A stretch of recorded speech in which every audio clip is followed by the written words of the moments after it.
వైఖరిపై నిప్పులు చెరిగారు TDP MLA Dhulipala Narendra. రాజకీయ లబ్ధి కోసమే వైసీపీ నేతలు కుల రాజకీయాలకు తెరలేపుతున్నారని ధ్వజమెత్తారు. తిరుమల లడ్డూ కల్తీ వ్యవహారాన్ని పక్కదారి పట్టించేందుకే అంబటిని ముందు పెట్టి జగన్ డైవర్షన్ పాలిటిక్స్ చేస్తున్నారని విమర్శించారు. కాపులను గతంలో కించపరిచిన అంబటిని అసలు కాపు నాయకుడిగా ఎవరూ గుర్తించరు అని ఎద్దేవా చేశారు. కూటమి ప్రభుత్వంలో పోలీసులు బాధ్యతగా ఉన్నారు కాబట్టే రాంబాబుకు ఏమీ కాలేదు అంటున్న ఎమ్మెల్యే ధూళిపాలతో మా ప్రతినిధి శివ ఫేస్ టు ఫేస్.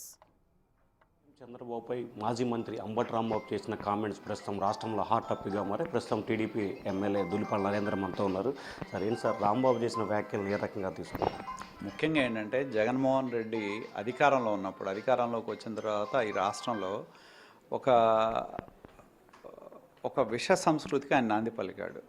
ఇదివరకు ఏంటంటే రాజకీయపరమైన పోరాటాలు, సిద్ధాంతపరమైన పోరాటాలు ఉండేవి.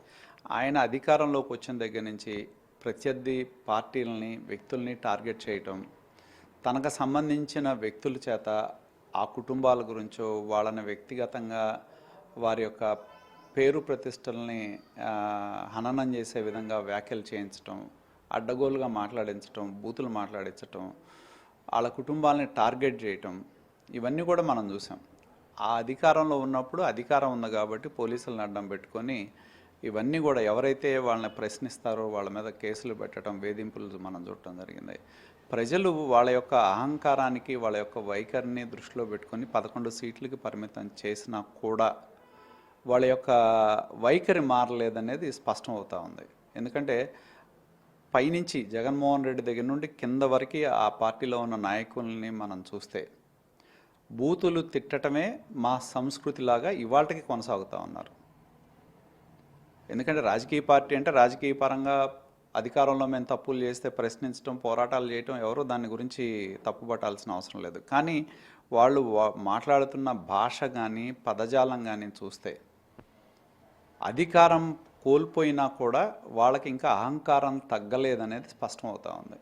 ఎందుకంటే ఇవాళ అంబటి రాంబాబు మాట్లాడిన మాటలు మనం చూసినా, ఎందుకంటే చంద్రబాబు నాయుడు గారి గురించి మాట్లాడిన వ్యాఖ్యలు, అలాగే జోగి రమేష్ మాట్లాడిన మాటలు, పేర్ని నాని పవన్ కళ్యాణ్ గారిని, చంద్రబాబు గారిని మాట్లాడిన మాటలు, ప్రసన్న కుమార్ రెడ్డి మాట్లాడిన మాటలు, ఇవన్నీ ఏంటంటే ఒక బూతులు మాట్లాడటమే వాళ్ళ పార్టీ సంస్కృతిలాగా, పార్టీ నాయకుల చేత బూతులే వైకాపా సంస్కృతిలాగా ఇవాళ ఇప్పటికీ కొనసాగటమే ఇవాళ ఆంధ్రప్రదేశ్ ప్రజల యొక్క దురదృష్టం. ప్రజా సమస్యల కంటే కూడా బూతులు తిట్టించడం, అడ్డగోలుగా మాట్లాడించడం, ఈ వైఖరి ఇప్పటికీ కొనసాగుతూ ఉంది.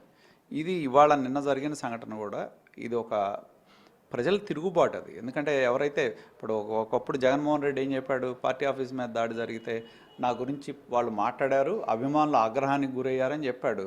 అదే ఆగ్రహం ఇవాళ చంద్రబాబుని అభిమానించే అభిమానులు సుదీర్ఘకాలం ఈ రాష్ట్రానికి ఆయన చేసిన సేవలను దృష్టిలో పెట్టుకొని ఎవరైతే లబ్ధి పొందిన లబ్ధిదారులు, కులం ఏదైనా, మతం ఏదైనా, ప్రాంతం ఏదైనా, వాళ్ళు ఇవాళ ఒక తిరుగుబాటుని చేశారు. ఇది ఒక ప్రజా తిరుగుబాటు, అంతేగాని ఒక తెలుగుదేశం పార్టీలు దాడి చేయడం కాదు.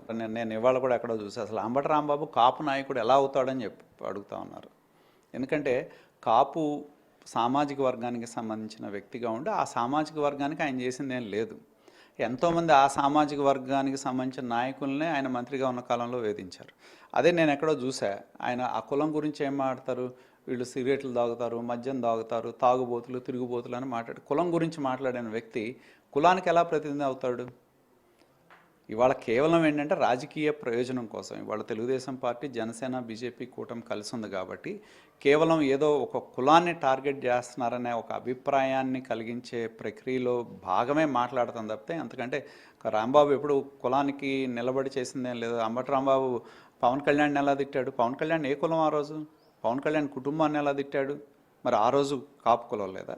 నిన్న మొన్న చెవిరెడ్డి భాస్కర్ రెడ్డి మాట్లాడాడు. చెవిరెడ్డి భాస్కర్ రెడ్డి ఒకరోజు మేమిద్దరం కలిసి ప్రయాణించినప్పుడు నేను ఒక మాట చెప్పాను చెవిరెడ్డి భాస్కర్ రెడ్డికి, మీరు ఈ రాష్ట్రంలో ఒక విష సంస్కృతికి నాంది పలికారు. రాజకీయ పరంగా రాజకీయ పార్టీలు, రాజశేఖర రెడ్డి ఉన్న, తెలుగుదేశం ఉన్న, సిద్ధాంతపరమైన రాజకీయాలు, సిద్ధాంతపరమైన పోరాటాలు జరిగినాయి. వ్యక్తిగతంగా కక్షలతోనో, వ్యక్తుల్ని టార్గెట్ చేయటమో, పోలీసులను ఉపయోగించుకోవటమో, వ్యక్తుల్ని సంబంధం లేని అంశాల్లోకి తీసుకొచ్చి కేసులు పెట్టడమో, వేధించటం అనేది ఎప్పుడూ లేదు. మీరు నాంది పలుకుతూ ఉన్నారు. ఇలా చేస్తే ఈ సభ్య సమాజంలో ఉన్న కనీసం మనసున్న వ్యక్తులు స్పందించారు కాబట్టే ఇది ఒక ప్రజా తిరుగుబాటు అని చెప్పి మేము తెలియజేస్తాం. సో ఇది మొత్తం మీరు చూసుకుంటే నిన్నటి వరకు ఏమాత్రం కూడా గుర్తింపు లేకుండా కులాన్ని ఇప్పుడు రాజకీయ లబ్ధి కోసం వినియోగించుకునే ప్రయత్నం చేస్తున్నారని చెప్పి ఎమ్మెల్యే ధూళిపాల నరేంద్ర అంటున్నారు. Vote studio.